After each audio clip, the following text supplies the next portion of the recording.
Lembrou? Marta Medeiros é mó barato. Mas eu tô com o nome dos fundadores da Netflix aqui. Mano. Ah, por favor. Reed Hastings e Mark Randolph. Acho que é o Mark Randolph. É o principal, é o que tá até hoje na Netflix, que é o cara que dá todas as palestras e tudo, escreve livros. E aí, olha que situação doida. Eu tava lá, aí eu fui nessa época lá morar em Los Angeles, e nessa época eu tava numa experiência assim, que eu não comia queijo, nem farinha de trigo, nem adoçantes, eu tava muito natureba, e aí eu ficava o dia inteiro, eu ficava entre assistindo aulas aleatórias na UCLA, que eu chegava assim, com licença, tô pensando em pegar, mó 7-1, né, chegava Sim. falando assim, eu tô pensando em pegar essa aula aqui no próximo período, eu posso assistir a aula aqui para ver como é? O cara, pode sim, mas o meu inglês ainda era muito mais fraco, então muita coisa eu não entendia direito, mas eu assisti várias aulas super interessantes, os meus amigos que estudavam lá, e eu fui para ficar perto deles, assim, eles estavam estudando business, então eram todos economistas e administradores e estavam fazendo coisas porque eles queriam abrir tipo um restaurante, uma temaqueria em Los Angeles. Eles foram para lá com essa missão, com visto de estudante, estudando, fazendo pós de business e tal. E aí eu comecei assistindo as aulas com eles, e no ano anterior que a gente foi para a Indonésia, fez um pit stop lá em Los Angeles. Aí eu vi que eu ia querer ficar, bolei meu plano, aí fiz uns trabalhos aqui e voltei lá. E aí voltei para ficar definitivamente. E aí nisso eu tava mega natureba e numa super academia. Eu falei, vou investir numa boa academia e vou ficar aqui treinando, fazendo yoga, fazendo um monte de coisa nessa academia.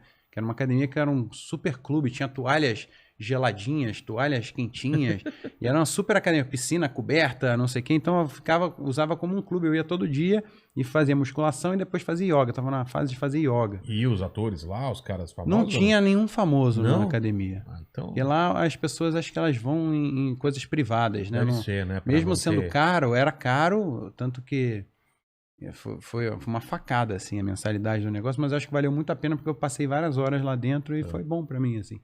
E aí, um dia, na aula de yoga, eu vi uma coroa toda saradona, craque da yoga, sabe? Faixa preta da yoga e tal. Aí eu tomei coragem, fui lá que eu tava mó tempão, e eu não tava sem beber álcool, sem ir em boates. Sem queijo, então, sem queijo, sem adoçantes, e sem corantes, e sem farinhas.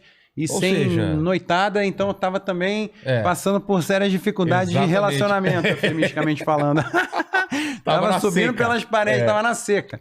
Aí esse dia eu tomei coragem lá, porque eu me senti...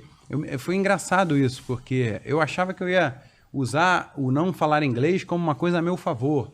E aí eu fui vendo que eu era uma pessoa super desenrolada no Brasil, capaz de conversar com pessoas de todas as esferas sociais e níveis intelectuais, trocar ideia com todo mundo. Aí cheguei lá, eu me sentia um analfabeto e burro e sem senso de humor. Eu ia fazer uma piada, ninguém entendia, sabe? Então eu fiquei me sentindo mal e aí eu fui ficando mais... Eu já sou uma pessoa mais introvertida, então isso acabou criando umas barreiras sociais importantes. Eu demorei para ir vencendo nessa parte de conquista da mulherada e tal. E aí até que um dia eu já estava começando a ficar mais, né, ali, me arriscar mais nessa história, e conheci essa coroa saradona da yoga, e ela era muito ninja da yoga e tal. Aí a gente marcou de sair. No primeiro encontro, ela apareceu com um filho de 8 anos no carro e falou assim, a gente vai ali só rapidinho na reunião dos pais, e aí depois a gente...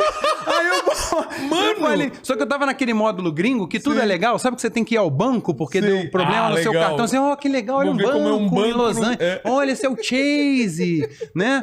Aí você vê o banco, vai na fila, tem que ir no correio, que legal o correio, olha como é correio aqui e tal. Então eu cheguei, eu fiquei meio em choque, falei, cara, não é possível que ela tá fazendo isso. E eu tava meio que naquela, será que eu tô entendendo certo? Aí chegou lá, era um colégio em Beverly Hills, animal, muito bonito. Você olhava a fachada, não dava nada, entrou. Coisa de filme total. E aí, putz, aí eu assisti todas as apresentações dos professores no palquinho, não sei o quê, e ela só chegava e me apresentava He's from Brazil, e saía, e me deixava em vários grupos, sabe? E eu tentando ali, né, me situar, mas eu imaginava que, a partir do princípio, eu nem sei se estavam mesmo, mas as pessoas estavam me achando, tipo, ela com esse latino, né, com esse garotão, né, então eu ficava num clima, assim, não sei, sabe, eu fiquei pirando depois, será que ela se separou, o marido apareceu com uma bonitona lá no negócio, aí ela resolveu dar o troco, ou então ela muito desencanada mesmo. Então, o fato é que teve uma hora que o cara que eu mais conversei na rodinha ali, eu terminei ali de conversar com a galera totalmente perdido, mas achando tudo engraçado, curioso. Aí ela chegou, sabe o Netflix, que essa empresa era uma empresa de mandar DVD pelo correio. Era um envelope branco, aí você assistia o DVD, virava o envelope do avesso, colocava na coisa de correio e alguém pegava, sumia aquilo e aparecia outro filme. Então eu já era assinante, eu sou assinante desde essa época. Caramba! Então, aqui ó, aquele tentando recuperar a imagem com o Netflix. O Netflix, contrata mais aí. E aí eu terminei o papo ali com os caras, assim, né? Ficou a coisa do Clube do Bolinha e tal. Mas o cara falou, eu sou do Netflix? Não. O cara é super gente boa, conversou sobre coisas. Eu tava conversando sobre colégios e filhos. Né? Porque eles estavam ali realmente para resolver o problema do colégio. Era uma reunião de pais. Sim. E a criança tava junto, né? Então, estavam as crianças lá e os pais e tal. Aí eu fiquei conversando um tempo. O cara é gente boa pra caramba. Aí, quando terminou, ela chegou, você conhece a Netflix? Eu falei, sim, esse cara aí que inventou, não sei o que lá. Aí eu, caramba, que legal. Mas isso em 2010, a Netflix era uma aposta. Era uma coisa curiosa. Caramba, imagina isso no Brasil, hein? Pô, vamos roubar todos os DVDs Blockbuster, no Rio de Janeiro. A Blockbuster ainda tava, tipo, soberana. Soberana, tudo quanto é canto. Ninguém achava que ia acabar, né? Pois é, aí eu vivi essa experiência muito doida. Caramba. Aí depois eu confesso que eu nunca mais atendi ela.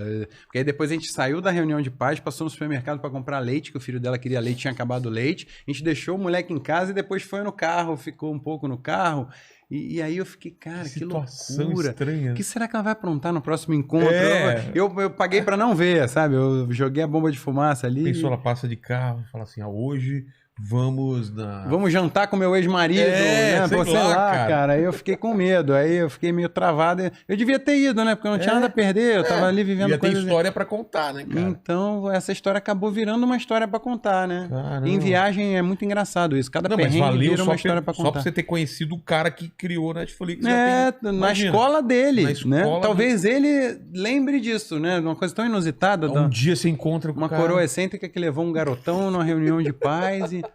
Muito doido, cara. Isso aí foi muito doido.